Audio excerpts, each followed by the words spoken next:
Great to meet you, Steve. Thank you so much for setting up this time with me. Oh, no, pleasure. Hopefully you can hear me all okay. You're coming through loud and clear. We got the recording going, so I think technically we're ready to go. All right, awesome. Yeah, I'm ready to then. Awesome. Let me just get my questions pulled up on the other side of the screen. I love seeing the Pokemon on the other side of your wall from your Ingve wall. It's a nice pairing. This used to be my eldest son's room. So when he was in his Pokemon phase, I was painting on all the Pokemon. Then it became my studio later. So. That's it. So you painted all of those? Yeah, I painted all of these. That's what, like the whole. I went a bit mad about 10 years ago and painted the whole house with my things in my head, strange things in my head, I guess. That's fantastic. My wife is painting a mural on one of our house walls too. It's really nice just having artwork and creativity right there on the Yeah, walls. well, that's what I was decorating the whole house, and I did like the living room in a more kind of like traditional way, and then I thought, let's just do this. Uh, well, I think we can just dive right into the Ingve questions. I'm just so excited to get to talk to you after playing your Paganini caprices and watching your YouTube videos. So this is almost an out of body experience for me. So thank you so much again for agreeing to Uh, meet today. Pleasure. I'm excited. So you just covered Far Beyond the Sun, and your performance was incredible. The timing, the bending, the sweeping, it was all there. So how does it feel kind of playing guitar now compared to where you were at 5 or 3 years ago when you started your YouTube channel?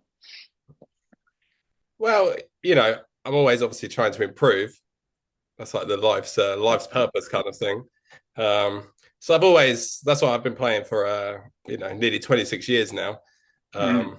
And I've always recorded myself in albums or just practices and stuff like that. And I always kind of hope that every kind of 2 or 3 years I kind of don't really want to listen to the older stuff. It's like, just to kind of show the progress. And that's usually how it goes, to be honest. I never kind of rest on my laurels, and just always trying to get better, really. Um, yeah, funny enough, I've been a huge Ingve fan since I was like 15, and he's been pretty much my favorite guitarist since then. But I always try to kind of steer clear of just trying to be an Ingve clone. So I think even till I kind of maybe only in the last kind of 3 years or so that I've really kind of like done a lot more of his covers and actually learned his stuff. Which was funny enough, after I finished the Paganini, that's why I started the YouTube channel, and kind of the crowd went mild, and I only had about 500 subs. I kind of didn't really bother with YouTube for about 6 months. I was like, whatever. And then for whatever reason, I thought I'm actually going to learn Far Beyond the Sun. I'd never actually learned it before, Mm. um, and I'll record it. And I was quite impressed like how good it sounded. So I was like, okay, I'll post that. And my YouTube channel, that was the first big video, because Mm.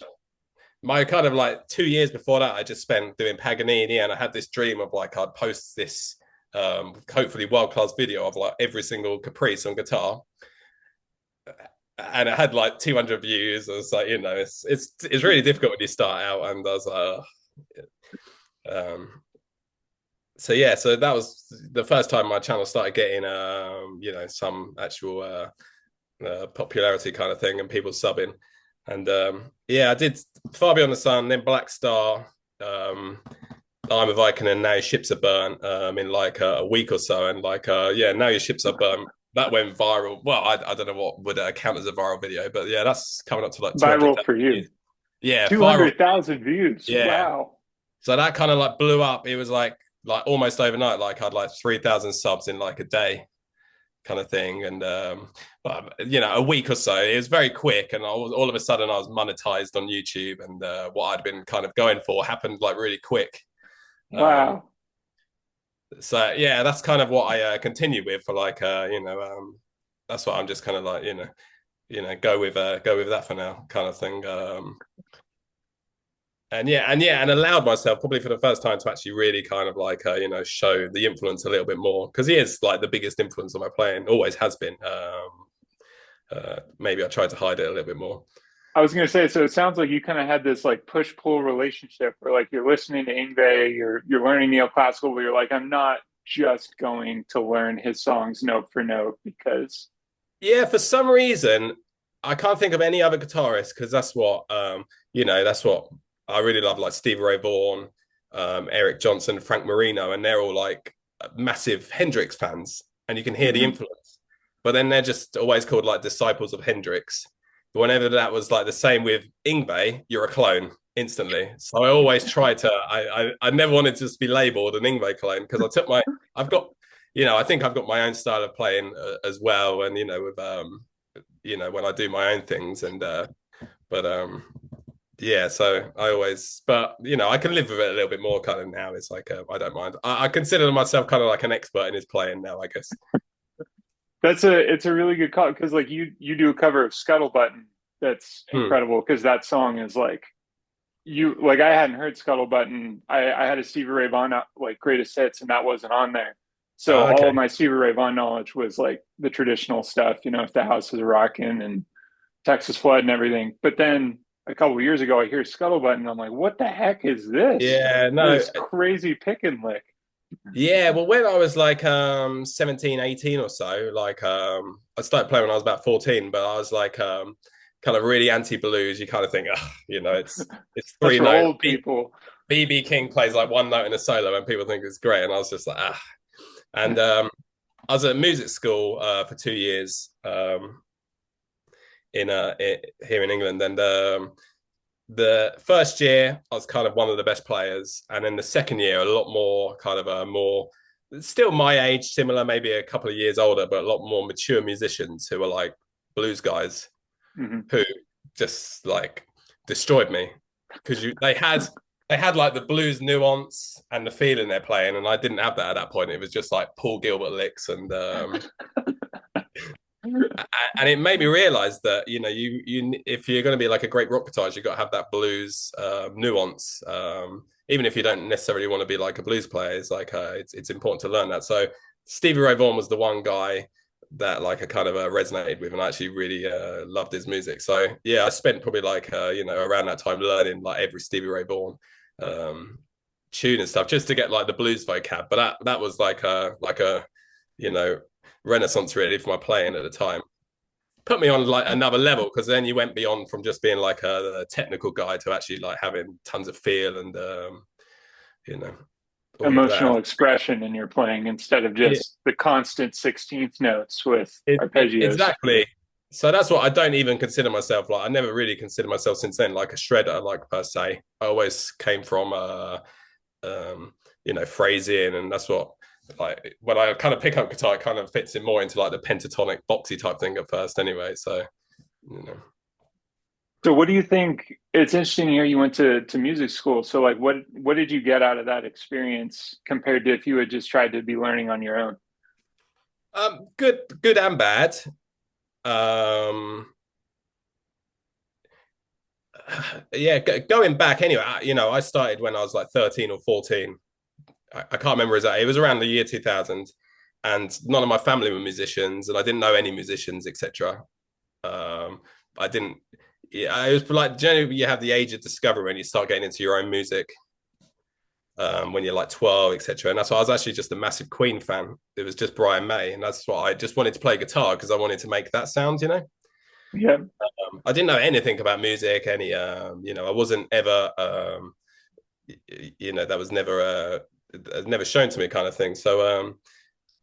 And so I didn't know what I was doing for years. I just fumbled around pre YouTube and pre the internet, and well, the internet existed, but I wasn't on it or anything, and so it was just hard to get the information. And the first kind of a big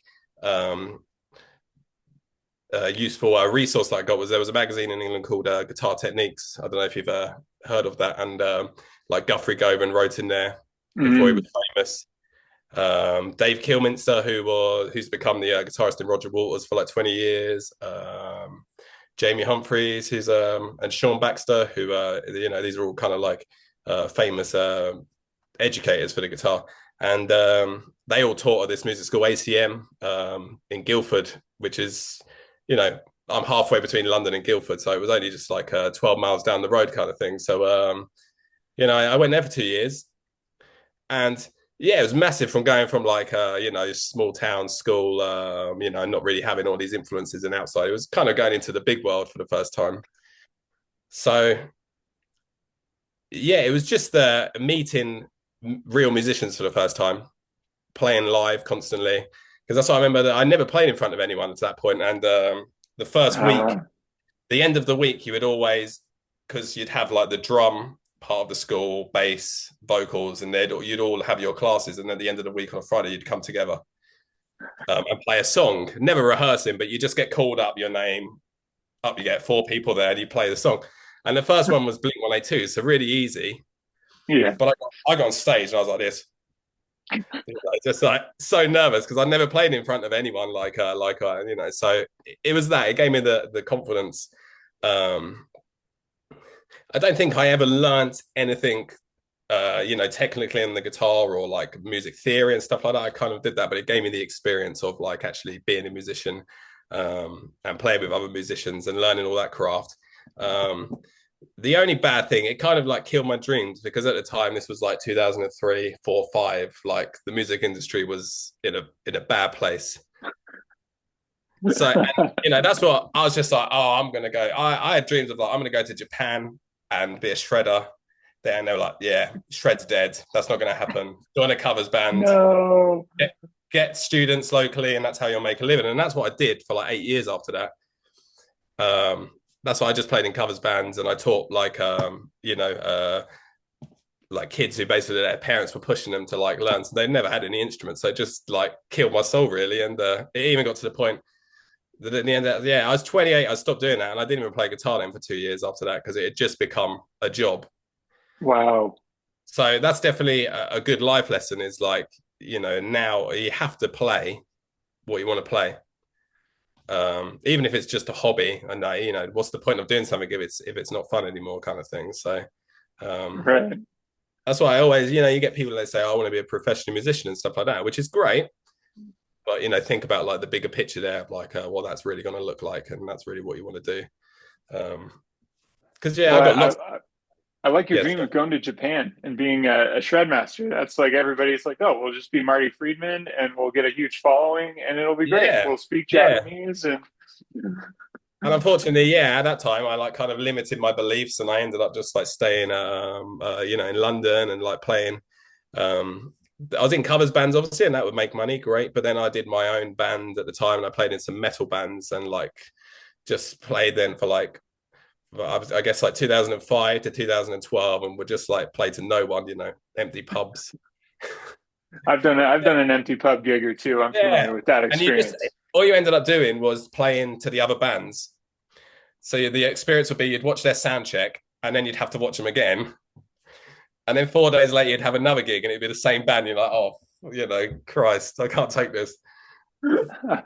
So, uh, pretty funny, but like, yeah, just like definitely the wrong era for like trying to do that in this. But yeah, I wish maybe my character was a bit weaker when I was younger and a bit more impressionable. Like I wouldn't take it now, but at the time, certainly you think, oh, these are industry professionals. I'll take their advice. Um, you'll let them kill your dreams and then follow a path for 8 years that leads to the crushing of the soul, but not yeah, anymore. That's personal exactly. growth. But not anymore. And that's what, I didn't play, I started playing again properly in like 2017 and then took me a few years. It was just a hobby then, and then a few years, and then it became more serious. But now it's like I kind of feel like it was like a rebirth when I was 21 again and had like the same kind of dreams. But now with the life experience that no one's going to tell me, I'll just play what I want to play now, and you know that's it. I just do That's awesome. So that kind of leads perfectly into the period of when you decided to turn into tab and guitar arrange the 24 caprices. Like everybody knows, or not everybody, but everybody who follows Ingve knows the Paganini is his like reference point, and we hear Jason Becker play Paganini and Paul Gilbert play. So like Paganini continues to be a reference point. My brief aside on my personal Ingve story is that I saw Ingve at a Guitar Center once in my yeah, youth, And there's like, I'm lined up and there's all these 50 to 70-year olds wearing Steeler shirts. And I'm like, oh, he's going to come in. And then Ingve walks in. He's got his cowboy boots and his chest hair is flowing in the wind. Yeah. And so I get up to the table to get my signature. And I look at him, I go, Ingve, who's your favorite shred guitarist? Because we know Ingve doesn't like to be called a shred guitarist, nor does he Yeah. affiliate with other shred. So I say, who's your favorite shred guitarist? And he looks at me and he goes, Paganini. And Yeah. I go, touche. He's a funny guy. So what, we know the importance of Paganini, but how did you come to decide that you were going to take on this epic challenge of transcribing all 24? So yeah, around 2020, I started to obviously the COVID thing was happening, but I was starting to feel like I don't just want to be a bedroom player again. I want to get out there. I like playing for people. And in 2021, I actually joined a few more covers bands. Why, I don't know. I went back to the same thing, and it was just the same rigmarole, but with the caveat this time that there was, in England, you cannot get a gig, even playing in the covers bands. It just does not exist live music. Because that's why I have a lot of comments, and people like, will send me a message on Facebook or Instagram, and most of actually my like viewership on YouTube and people who buy my books is actually in America or North America, Canada as well. And that's what they always say to me: why are you just playing at home in your bedroom? And I think it's hard to get across that there's just no live music scene here. Wow. It just doesn't exist. And I mean, it was bad in 2005, like when I first went out trying to make it in an originals band in England, which was impossible then. But even in a covers band, you cannot get a gig. They'd rather listen. They'd rather have a DJ on, or just just not live music. No one is interested. No one is interested.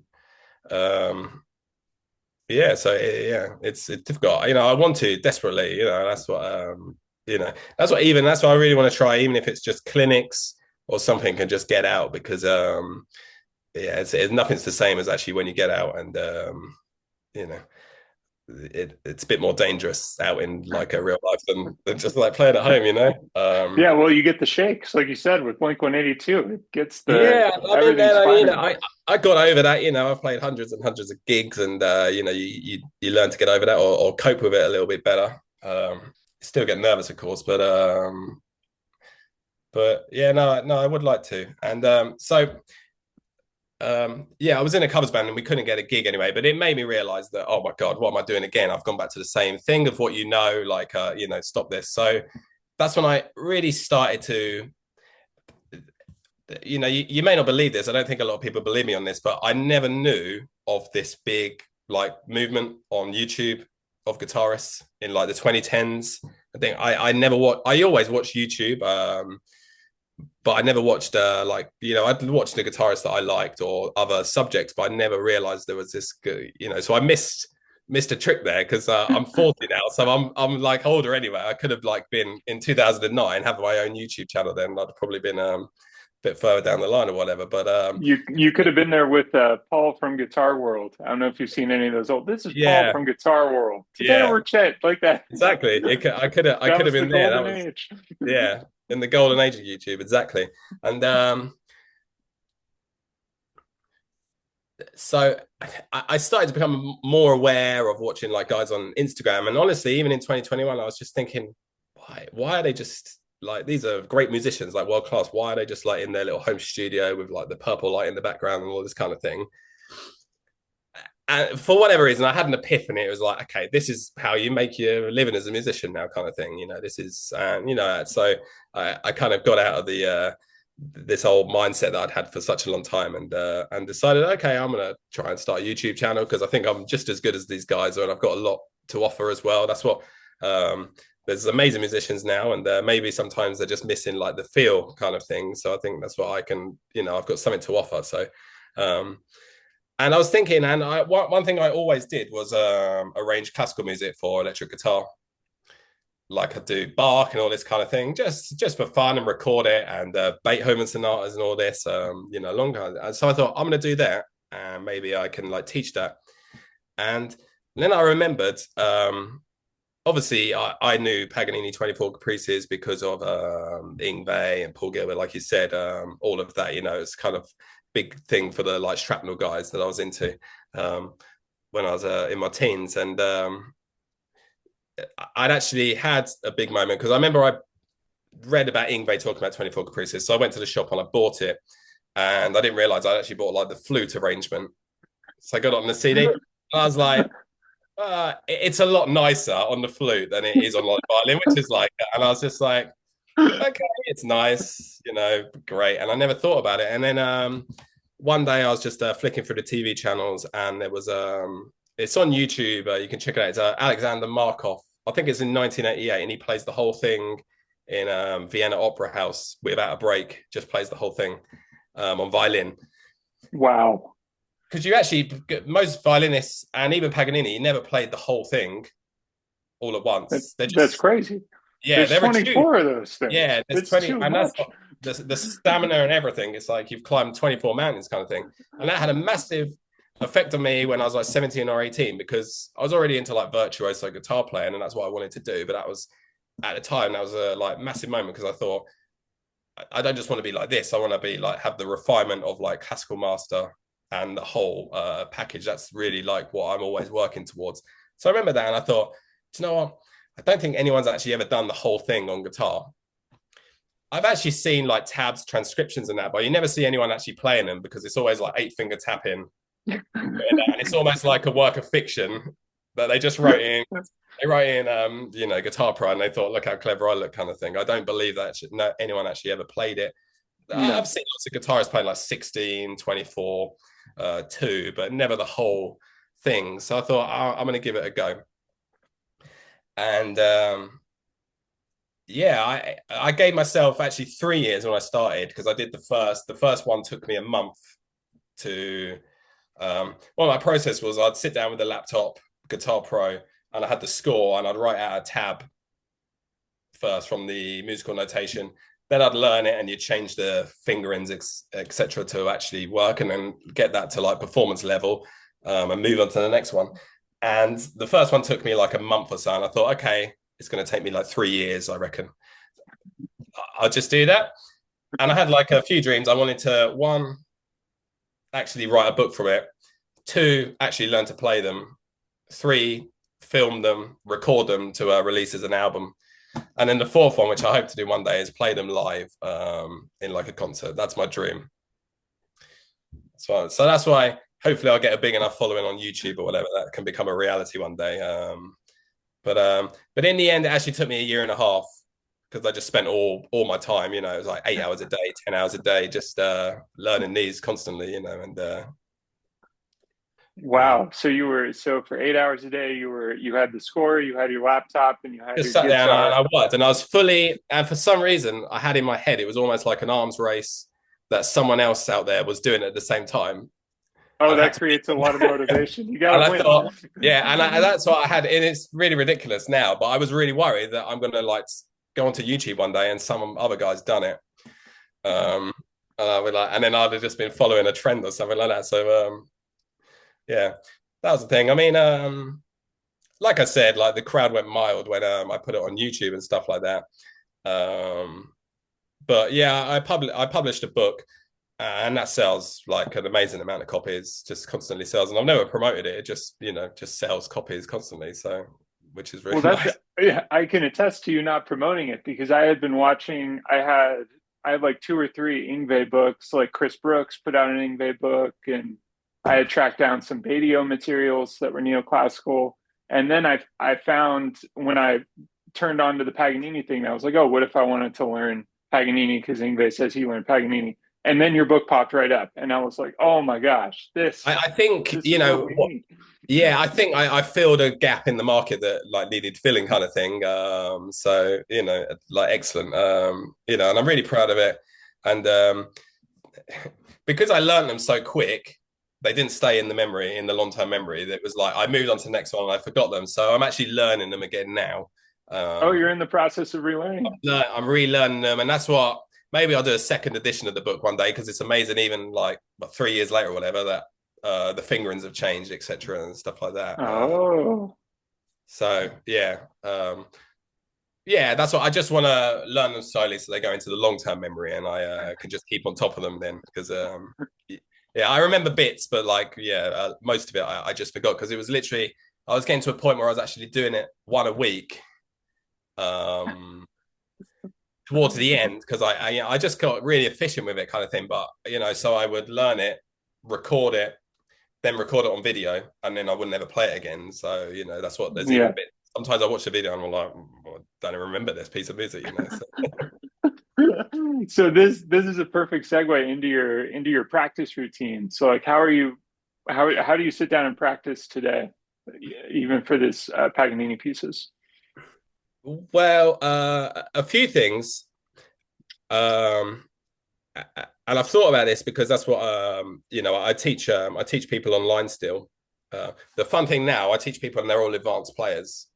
Which is a lot different to when you're teaching like some 14-year-old kid who's like mum sent him along and he's got his acoustic guitar and he just sits there like this. So, and you don't have to explain like this is a D chord and like it's not. So I really enjoy teaching now, which I never thought I would. But it, I, it's one guy came to me and I really thought about it, and he was just like, "Oh, I just get so depressed with playing. I just the thought of it, etc." And that's why I was like, "You're not making it fun for yourself. Like, why are you putting all of this?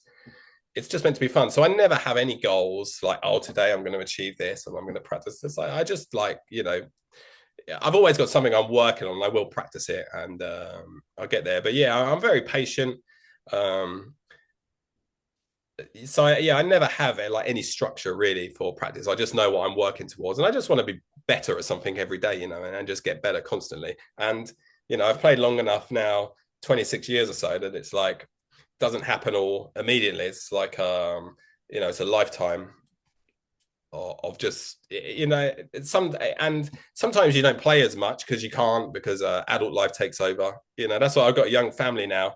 That's why I got a 2-year-old son, so I don't get to practice as much as and I knew when we decided that we were gonna have him in that, it was like, well, you're not going to be able to sit there for 8 hours a day and then practice and stuff. And I'm fine with that. It's like that's so you go through different phases of life, don't you? So Mhm. um, yeah, but yeah, my practice, like I say, I'll sit there and I'm always working on something. So I might, if I have to work on something with a metronome, um, that's fine. But I don't think. I mean, I've always kind of had a philosophy. And again, funny, like when I teach some people only come for one lesson because I think they're expecting you to be like, Mr. Miyagi or something and tell them this fantastic nugget of the secret or something like that. And my secret's always been actually that I always just practice things like ridiculously slow. And that's what my philosophy has always kind of been for a long time. Like, speed comes from accuracy.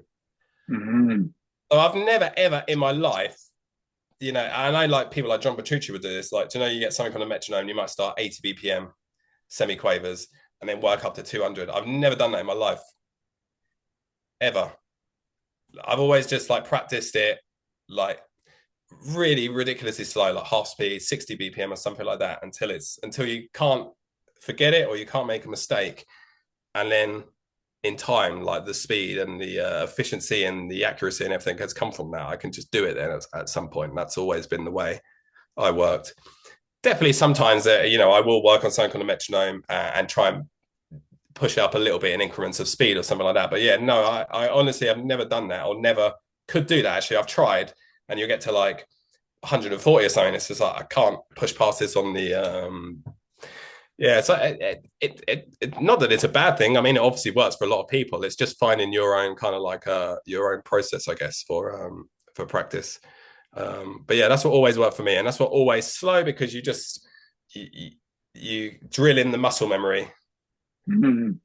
and the perfection of like and then and then just being patient, and then a couple of months later, and then it's just kind of like there. Um, that's my thing, but. Yeah, I mean, yeah, no, like I said, I'm always working on something for like YouTube, like some cover. So, it'll just be learning that, just like noodling around with it or whatever, just to, get the memory in your head. Um, of something, and then I'll noodle around improvising and stuff like that. That's a big important thing to like improvising for me. So I always try and play, even when I do a cover, like let's say I do Blitzkrieg or something like that, I'll play the parts, but then like the solo will always be improvised. Like I always like to do that. It's just how I like to play solos, rather than just learning someone else's improvisation kind of thing. um So I'm thinking this is really good information, Steve. So thank you for sharing the practice slow. I think as shredders, it's easy to think that like the only reason to play slow is that so you can as quickly as possible start playing faster. And you saying to like sit in the slowness and really build the muscle strength is valuable intel. I think Yeah, I mean, it works for me. I'm not saying it's the only. There's obviously a million different ways of doing something. It might not work for someone else, but yeah, it's will always work for me. Just from never being able to, I've tried doing that of like you'd learn a lick and then try and get it to 200 or 220. I can never do that. It just never worked for me ever. For it's like you whatever. say, you hit that, or at least for me, I found that you hit the BPM wall where I was practicing sweeping for like 6 months in a row, and every day I was tracking my BPM. And at a certain point, you're adding or removing 5 BPM every day, but you end up kind of in the same place Yeah, without I being able mean, to push through. yeah, I think a lot of it is. I think it's like making neural connections that you actually remember it, and it kind of gets too fast that you can't remember it, kind of thing. I think it's something like that. So yeah, just having the patience that and then at some point it'll be there or thereabouts kind of thing. And I mean, I guess I've got like a blanket speed for everything. I can play things or as fast as like my brain can think of them. So it kind of like it's The neural firing is the limiting factor.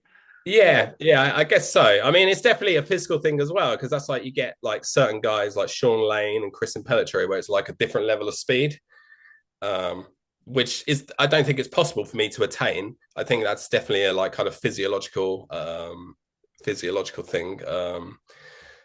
So yeah, I've never been like it's never been like my main goal to be like the fastest guitarist in the world. I really love shred guitar and stuff like that. So I've never but I've never felt like I can't play as fast as this person or whatever. Like it doesn't matter to me, and I don't think it's an issue. But yeah, you definitely get that when you listen to different players. They're all like some of them are just faster, aren't they? I think yeah. it's a physiological thing. Because that's like Sean Lane, Joe, like he does those crazy stretches and I can't play like that. Like I will just get tendonitis so quick. I can never. That's what I've always kind of. I'm not like great at like the huge stretches and stuff like that. So like a Van Halen type thing or Dimebag Darrell, where they stretch out their hands. I've Yeah. never played anything like that because it just. I don't even think you would be able to build up the endurance. I just think physiologically that's not a good idea for my tendons, kind of thing. So it affected the way I play. Back off from that. So Yeah. for I'm thinking about like as a real world example, the Now Your Ships Are Burned intro to the solo when he does that Reddy does those like fire Yeah, blasts of it's sweeps. crazy.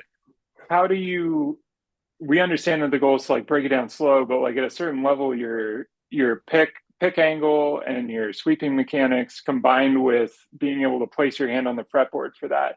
How would you go about deconstructing that, or how did you go about deconstructing that for your video? Well, I actually learned that really quick because I guess I had the technique to do it. Um, yeah, initially slow. I mean, all of those Ingve things, actually really natural for me. They fall really easily under my hands.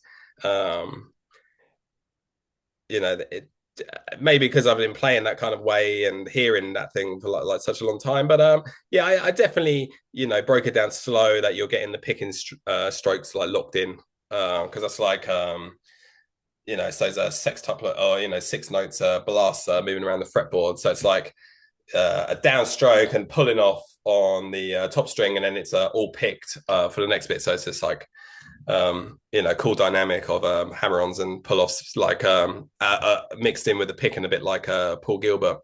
Um, yeah, absolutely. If I wanted to get up to speed again, I would just be playing that really slow because that's a really tough challenge for the left hand because it's just jumping around. It's like it's up here and then it's down an octave and then you're up here for another octave and then back down. It's the same thing. It's a symmetrical pattern just moving through the octaves, but it's lightning. Um, So yeah, it would actually just be practicing it slow, getting that feeling. Um, so that's another thing of like playing slow as well is like you're feeling like the note groupings, etc. It's all just coming in and like breaking it down. You know, maybe there's someone out there with like crazy high IQ that will be able to like absorb this a lot quicker and stuff like that. But yeah, that's definitely how it worked for me. But yeah, absolutely. Yeah, just like playing that slow, getting the technique locked in, and then just going for it, because that's also I always like to when I teach like my Patreon lessons, and that is I always try and get across, like whenever I play, the original spirit of the thing. That's why I always like Ingve, how much spirit and fire he's got.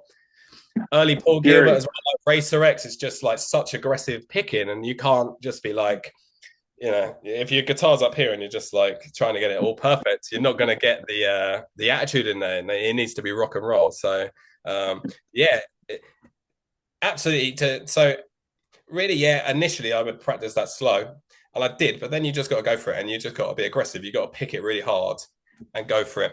Ingve is sloppy sometimes. He doesn't get everything, but it doesn't matter. And I think you kind of got to let go of that as um, sometimes, and just actually like play the thing. Tell you what, I'll go off on a tangent quickly, but that's what my actual favorite music that I listen to is like prog rock. So bands like Yes and Genesis. That's my favorite music. And I remember when I was like 22, I concentrated way too much on everything had to be perfect when you played and stuff. And I was watching Steve Howe, and he's pretty sloppy, but he always plays the song. It doesn't matter. Like he misses some notes and stuff like that. It's always like the phrasing's great and perfectly on time. That was a good lesson actually. That was just like you just got to go for it, because no one actually in the audience is like, bar 17. Oh, It's slipped on that fret. You it's choked the note out yeah, there. it's the feeling and the emotion and everything that you're getting across from like the song. That's actually really what matters. So you just have to, uh, that's maybe one of the things of YouTube now is like everything is so perfect, like all these like young players and that because um I don't know, maybe they do edit it or whatever. I'm not, people say about editing. I don't know, it's just that you're sitting at home. I think the danger's not there, that's what it is. Yeah, And these kids, that's like what's his name? Max Ostro and stuff like that. It's very impressive how young they are because they had the resources straight away. It was all there. right. So they can speed on. That's what I was saying. Like when I was like 14 to 16 or whatever, I was just fumbling around because there was no resources to learn from, really. So you kind of like speed up a lot. Um, Yeah, nowadays with YouTube, you just hop on and you pull up You Shook Me All Night Long guitar solo tab, and you've got five yeah, people playing it right in front of the camera for you to yeah, watch the fingers and tap yeah. Which along. is which is awesome. Like it's Yeah. great. It's progress for sure. It's just yeah, that's what for a little while on YouTube when I was doing some of the videos is like I tried too hard to make them because you kind of felt that was the standard. You have to be perfect if you're putting it out on Yeah, YouTube. Yeah. like the perfect take. And there was a couple of things like I really love the videos. Like I did Perpetual Burn, and I was really proud. But I did two takes, and then I edited the best bits together. Mm. And so I kind of had this thing in the back of my head, like it doesn't excite me so much now.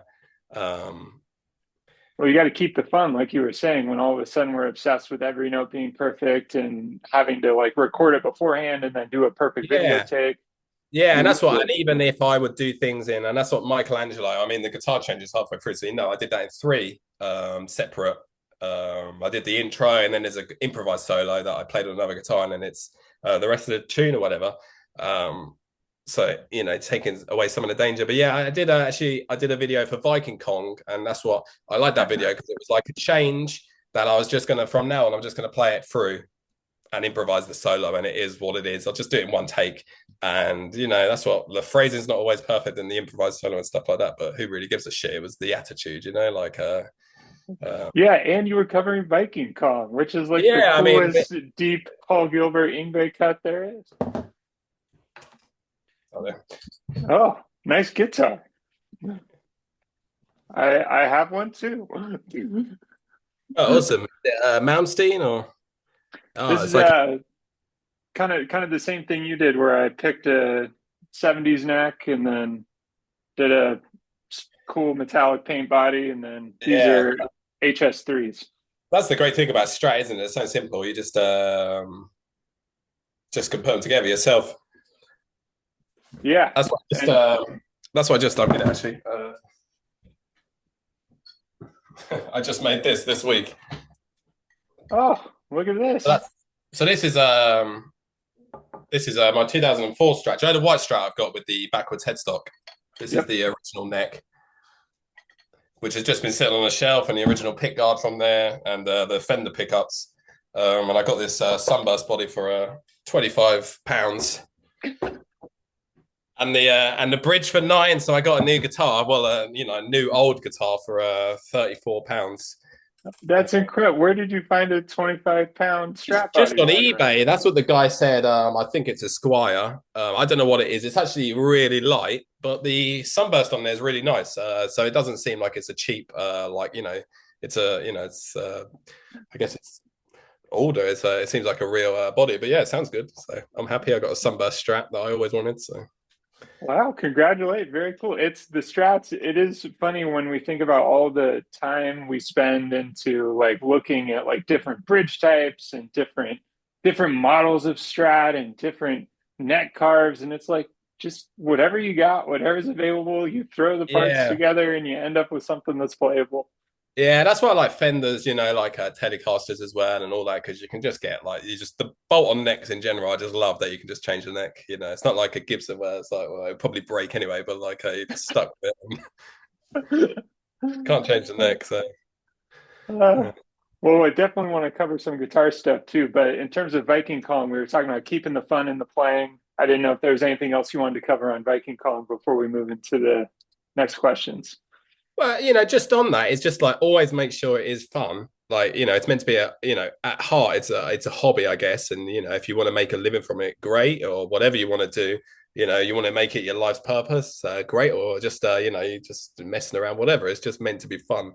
Yeah, so I've never had that. It's not like uh, I don't know, you got to go to the gym, or you got to do a run or something, like something that just seems like, or getting up at 4:30 in the morning to go to work, and it's like a grind. It should never be a grind. It's never been a grind to me.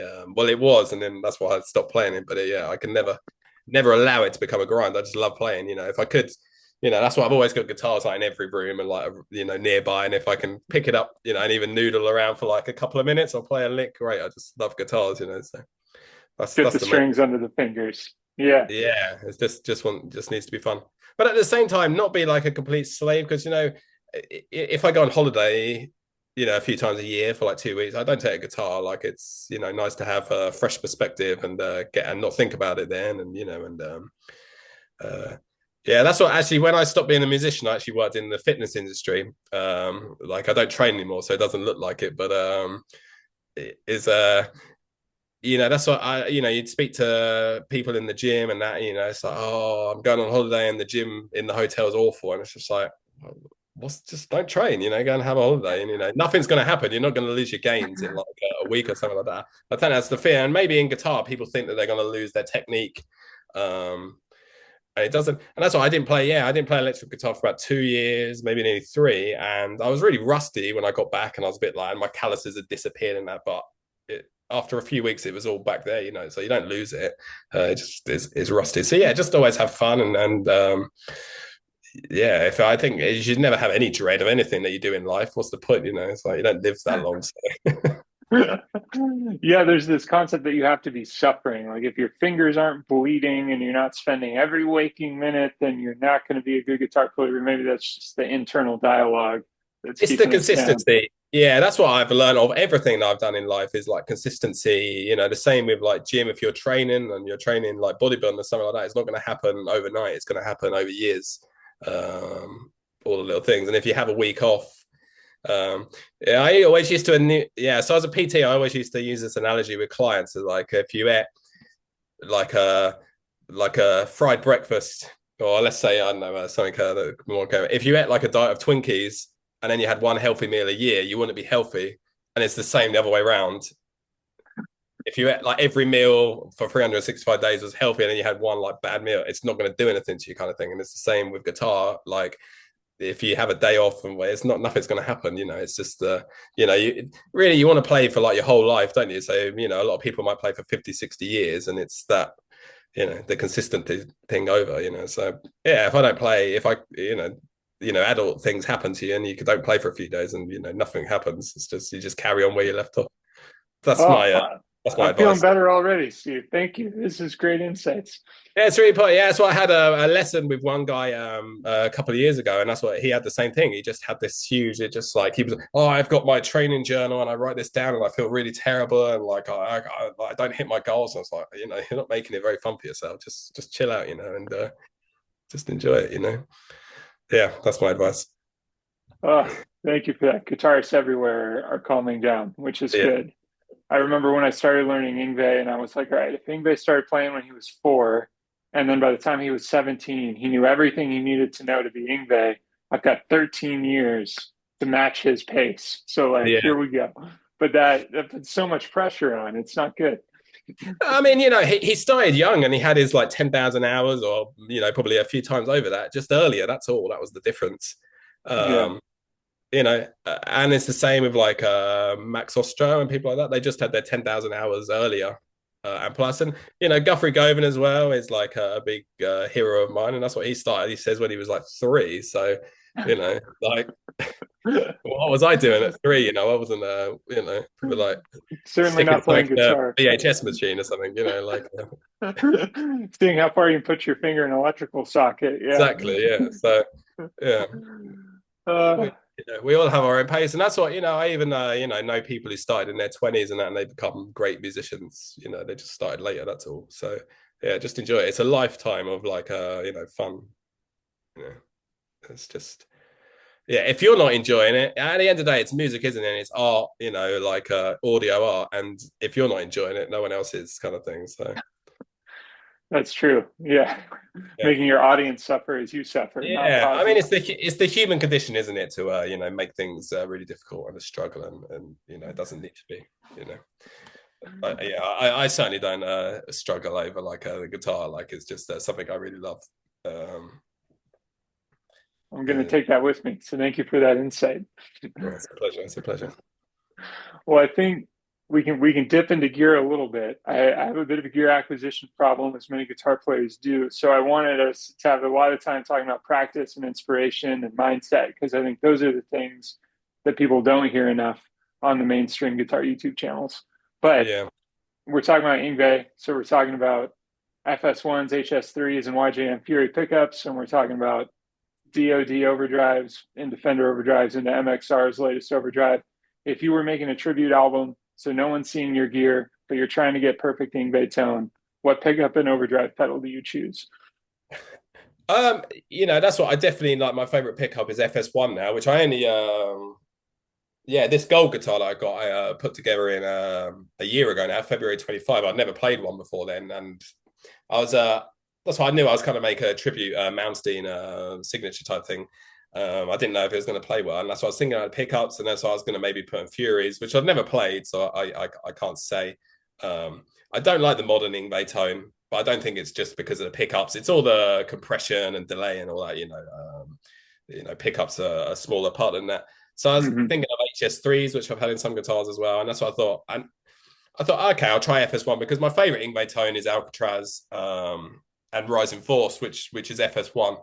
Um, and I know he changed because of the hum, 60 cycle hum was worse in America. That's what he says. Yeah, I don't know about the States. I don't know what the electrical current, but that's what here in England. I don't get a massive amount of hum from single coils. I've never had a problem, even at like gig levels. It's a different grid, I guess. But yeah, obviously it's a bit louder than the stacked. But yeah, so I've not got a problem with single coils. So I love the FS ones. That to me is like a perfect pickup. Um, I like single coils, more now. That's what for most of my playing career. That's what I had like a Strat copy to start on. Then I had an Ibanez RG, which humbuckers, and I never liked playing on the humbuckers as much. And it was only like recently I realized that I just like a Strat configuration, like Mm. a SSS or which is why I got the Charvel Spectrums as well because they're single coils. But yeah, FS1. And that's what I've really been kind of like geeking out on, like early Ingve tone. Even on like that's what supposedly put in HS3 in '85. Definitely, do you know the Live in Japan DVD? That's or VHS or whatever. It's definitely using HS3s there for sure. It's a lot cleaner and a less output, different tone. But yeah, I think in the studio, that's what I really do think he was using FS1 later than that.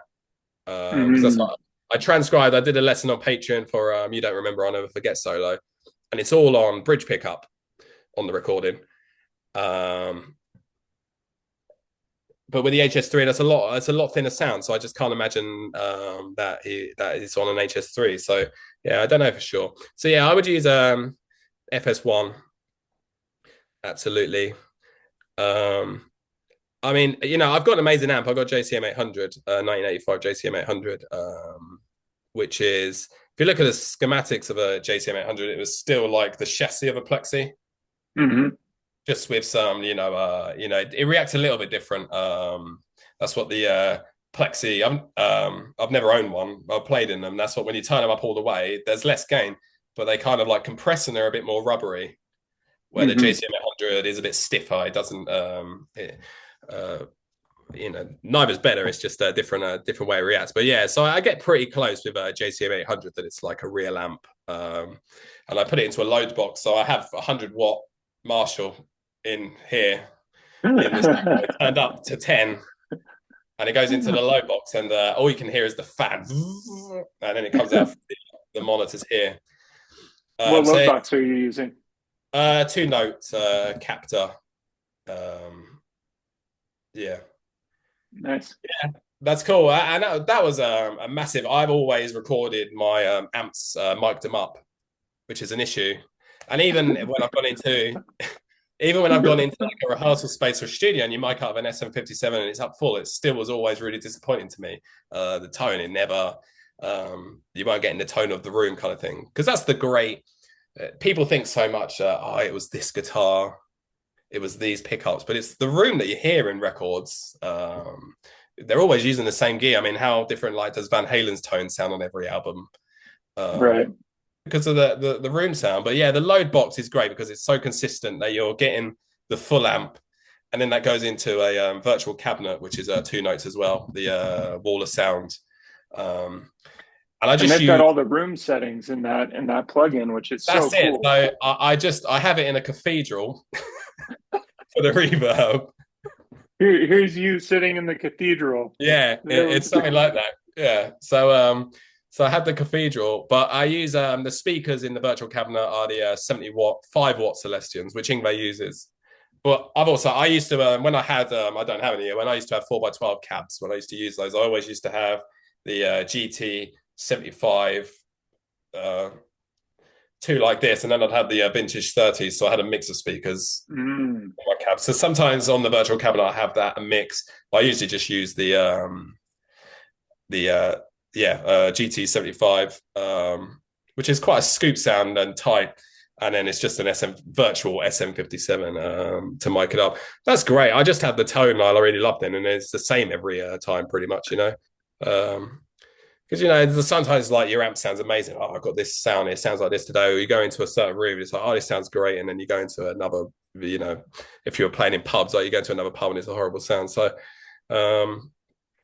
yeah, I've got that, and that's a big part of the. That's like the main kind of nucleus. But yeah, so I would use that. So I've got my setting. What I went for basically on the cab sound is as close to Rising Force as I could, and that's why I Mm. did actually Far Beyond the Sun because I recorded it.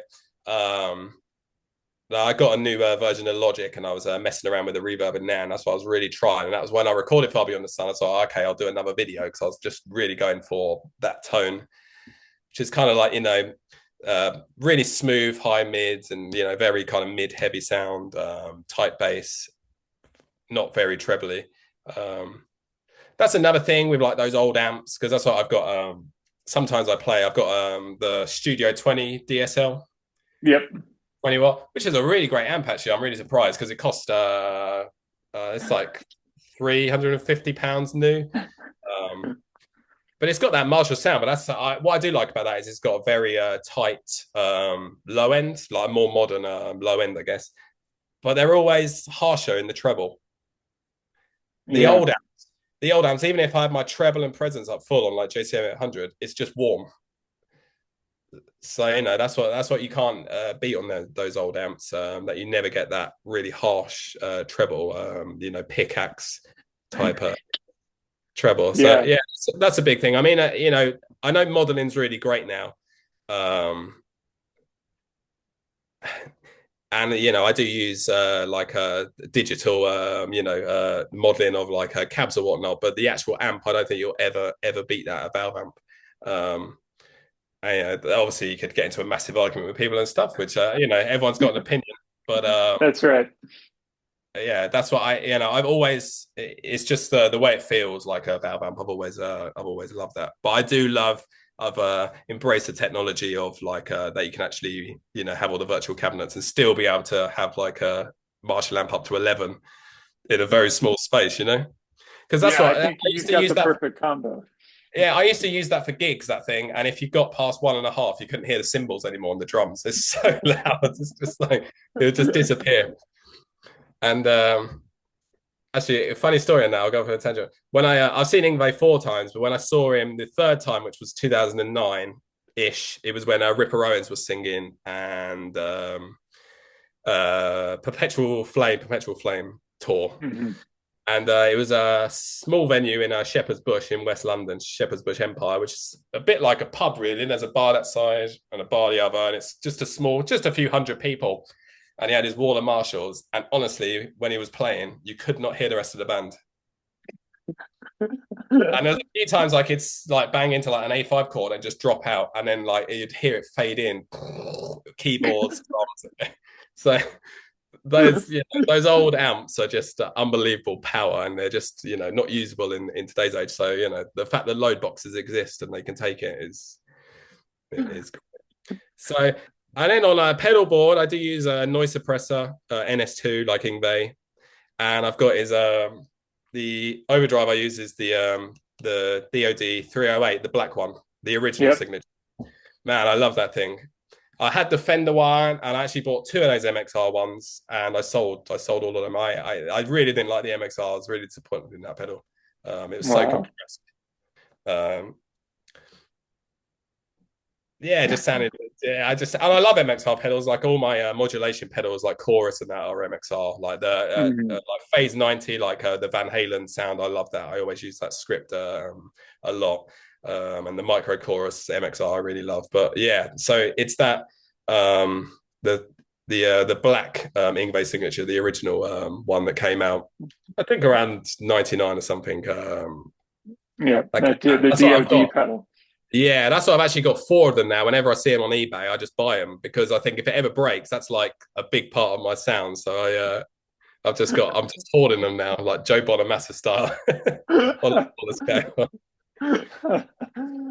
So I used a tube screamer for a long time, like 15, 20 years. I always used a tube screamer.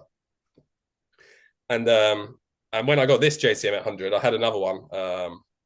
But this is so kind of like bass heavy and warm. And the tube scream, it kind of like tightens everything up and you lose a lot of frequencies. And all like the kind of goodness of this amp was gone with the tube screamer. So I was really frustrated with it. And that's what the first time, this is only maybe 5 years ago, and that's why I started looking, what does Ingve use? DoD 250. He used the grey one, didn't he? Yep. And I looked that up on eBay, and there was one on there for £1,000.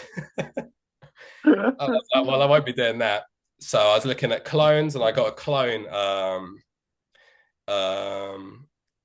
which was £16 on eBay. Some people might have this. It's called a Mosky, so it's Russian or Chinese or something. Mosky 250, and Yep. actually, it's a really cool pedal. I actually used it on my Paganini album with my Charvel DK 24, which has a humbucker in the bridge, and it sounded wicked for that. Nothing like Ingve that DOD, but it was like it had a cool tone, so I quite like that pedal.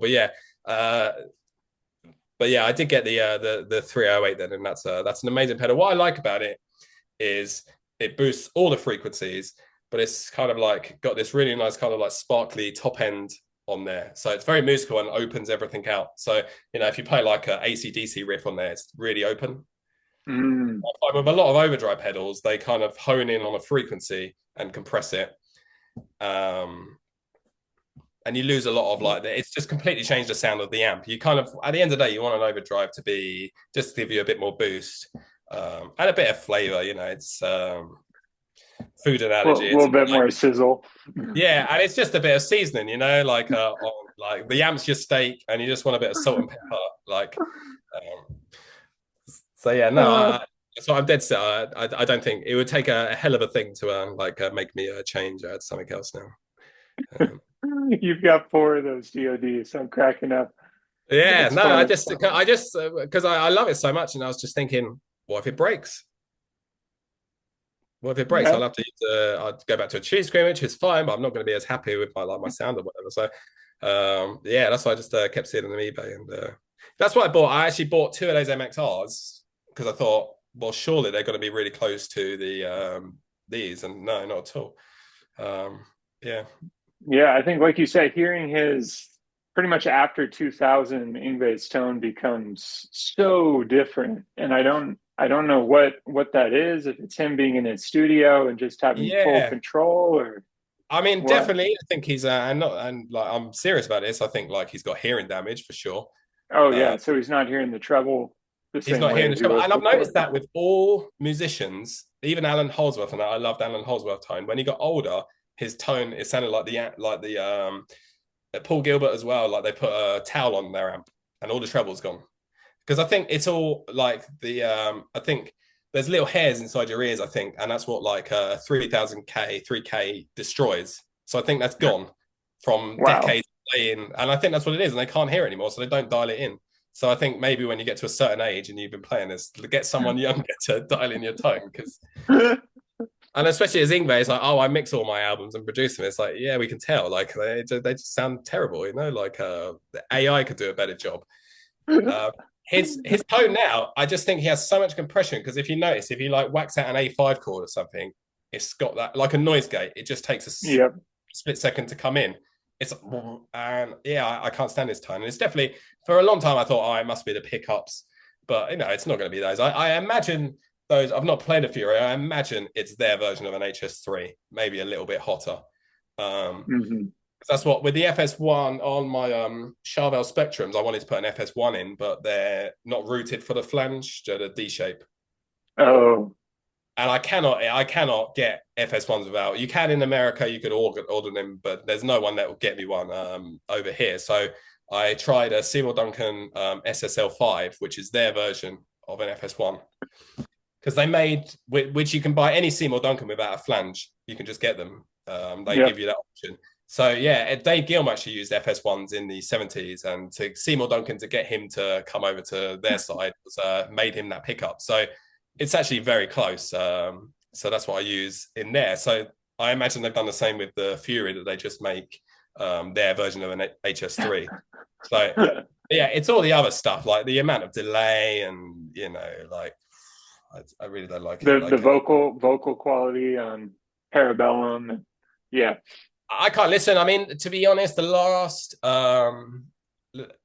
I quite enjoy Attack and Unleash the Fury. And they're too long, both those albums, but there's moments on there. It's still somewhat exciting. But after that, even the ones with Ripper Owens, I didn't like them. It's just.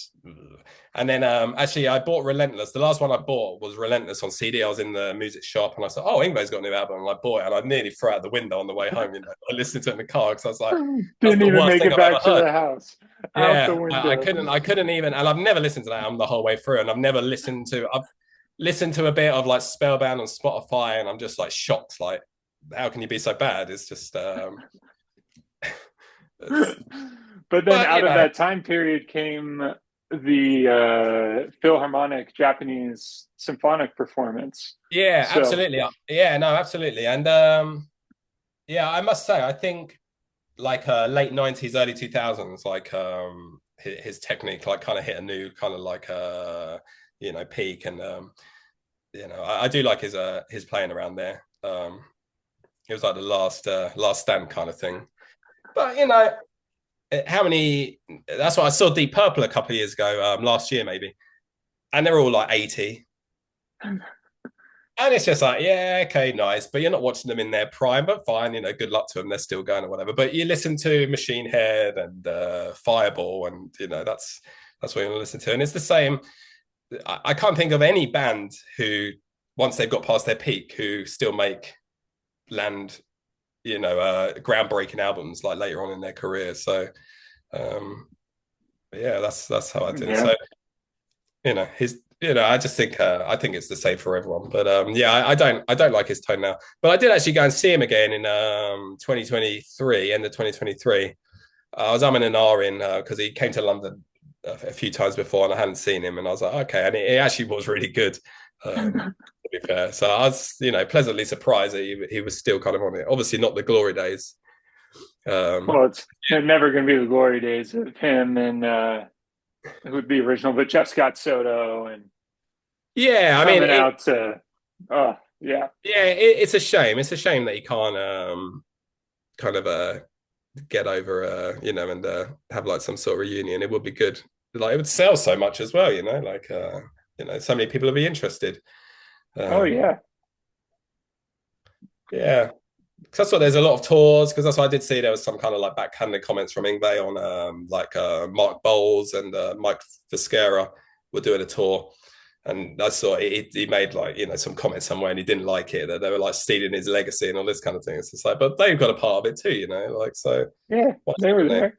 And everyone's kind of like you've got to make a living as well. So what's the problem? They're only you know bringing more attention to you. So it is what it is. I Yeah. don't know. Have you, I know that Ingve sometimes will flag as copyright infringement other people's YouTube videos. Have you had that happen with any of your No, Ingve covers? luckily not. I mean, I definitely always worry. I stopped for a long time. I wasn't going to do any more Ingve. Um, I'm not doing anything. I never monetize like those cover videos and stuff like that. Or if they do get monetized, it's only over going to him.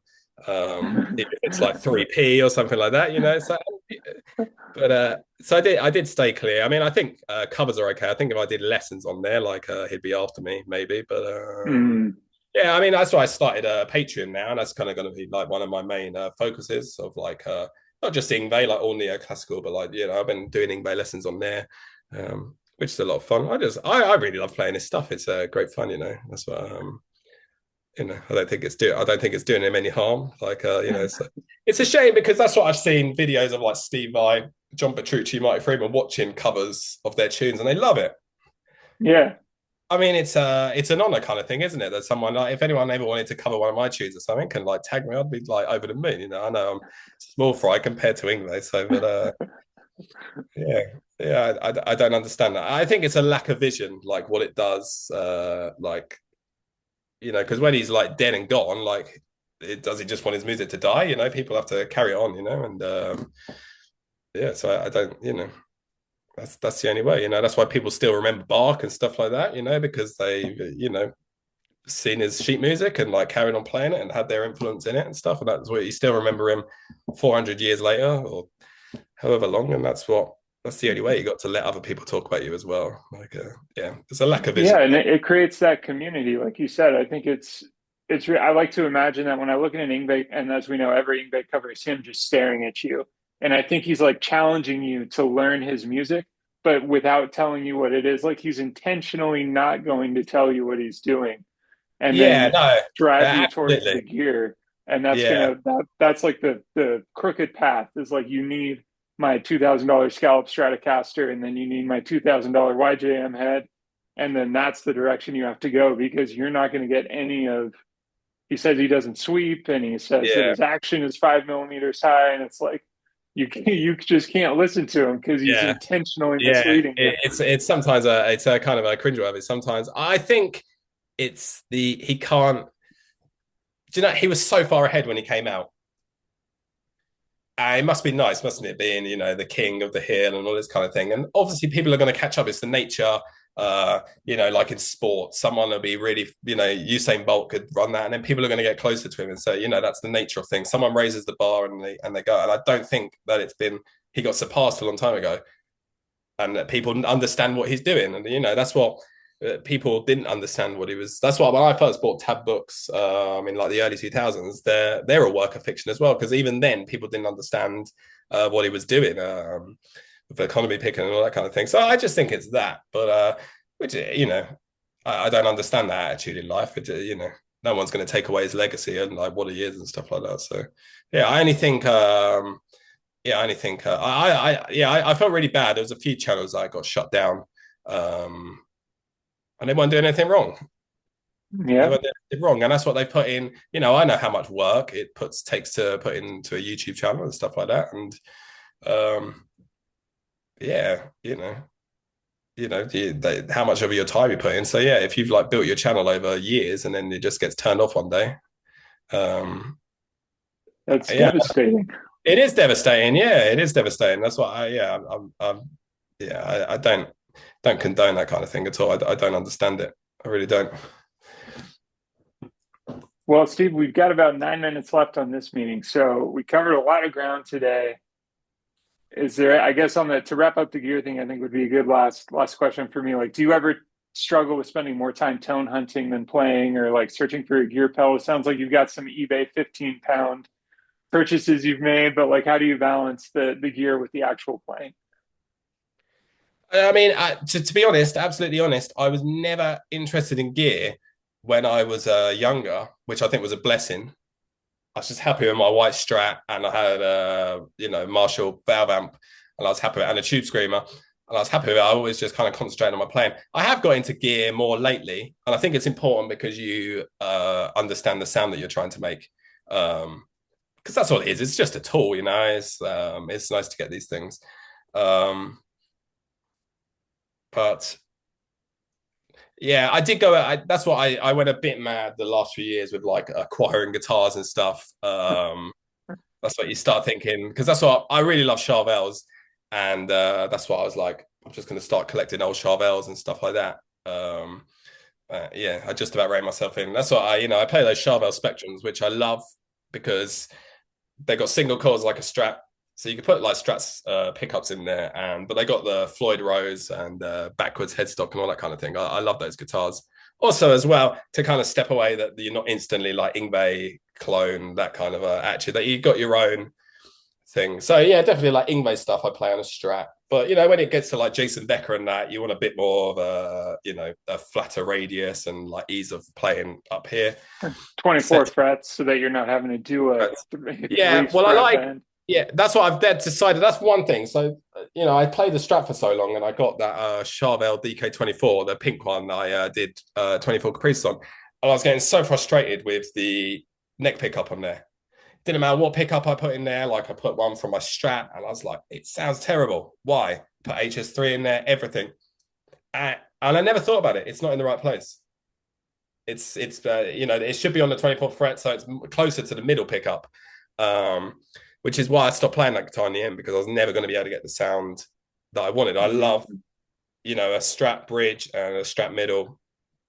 Sorry, Strat neck. And what I normally do actually is I have a three-way switch, and so it's like a Telecaster. The middle pickup's not connected, so it's neck and bridge together. Maybe out of Yeah. phase. That's what I like on my guitars. That's all. So yeah, so I've decided what I need like that Strat configuration pickups. I love the sound of it's far superior. I don't know, 6-point bridge on the Strat. It just sounds better. But it's useless as a trem. You touch it and it's so out of tune. Or it's not smooth. So that's what I do like about Floyd Rose locking. It never, once you've set it up properly, it doesn't go out of tune, and it gives you. So that's a big part of my playing. Like past the Ingve stuff is I use the whammy bar a lot as like a vibrato for chords and things like that. And I don't have that on a Strat. So I kind of play slightly different, I guess, on a Strat. But I still love, yeah, the actual, like when you have it unplugged, the Strat, it does sound superior. Just the construction. I think it's due to the bridge, because even on my Charvel Strat, the vintage white one, Hmm. it's basically a Strat, but it's got a Floyd Rose, and it is like a inferior sound. You lose a lot of tone out of the Floyd Rose. Yeah, well, you're pinching the string right where it would That's go it, into and the that's what body. So, one thing that really frustrates me about Floyd Rose. If you just over tighten it too much, like it's just string, it just turns into like this brittle, awful, like the unwound strings are just like an ice pick in the back of the head kind of thing. So sometimes you get lucky on a string change on a Floyd Rose. You're like, yes, great. But then you put the next one, the guitar's sounding great, and you put the next set on, and you've just over tightened something. So, so in finicky. terms of actually playing, it, if I want to completely play in my style and be completely comfortable and expressive in my own way, and I would rather have like a lock-in trem. Um, but it does have a lot of things. So yeah, I'm actually really happy now. That's what I've got six guitars now. I've got 9 guitars altogether, but I've got 2 Spectrums, 4 Strats now, one included a Charvel Strat, which has HS3s, and I'm really happy with them. I've got no desire to get any more gear, because it takes such a long time to get the pickups right. And on a Strat, I do like the neck scalloped, and even if I do it myself, it takes time or whatever. So, yeah, that's what I was really, when I was younger, I had a pink Paisley Strat. The only electric guitar I ever sold was a pink Paisley Japanese Strat, which I always regretted. I've seen one of I, those. I know exactly what yeah, you're talking about. and I always look at them, and even the one that I had, which was around 2001, well, they're like worth like $4,000 now. Not that I care about the resale, but I can never afford to kind of buy it back.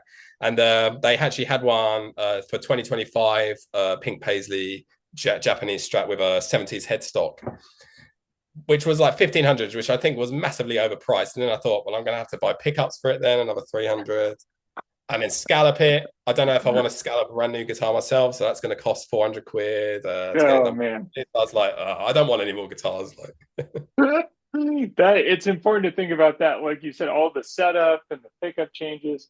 Well, but if you now you have someone in America, if you ever do want a FS1 ordered without the flange, just let me yeah, know. that's We can what I ship could one out. definitely do with maybe like 6 of them or something. Because yeah, if I I'd love those. But yeah, the SL5 does a good job. But yeah, my amp, I love that thing. And like my pedal board, I'm really happy. I have a simple pedal board. It's just NS2 noise suppressor, the Yngwie overdrive. I've got an Octaver on there, Boss.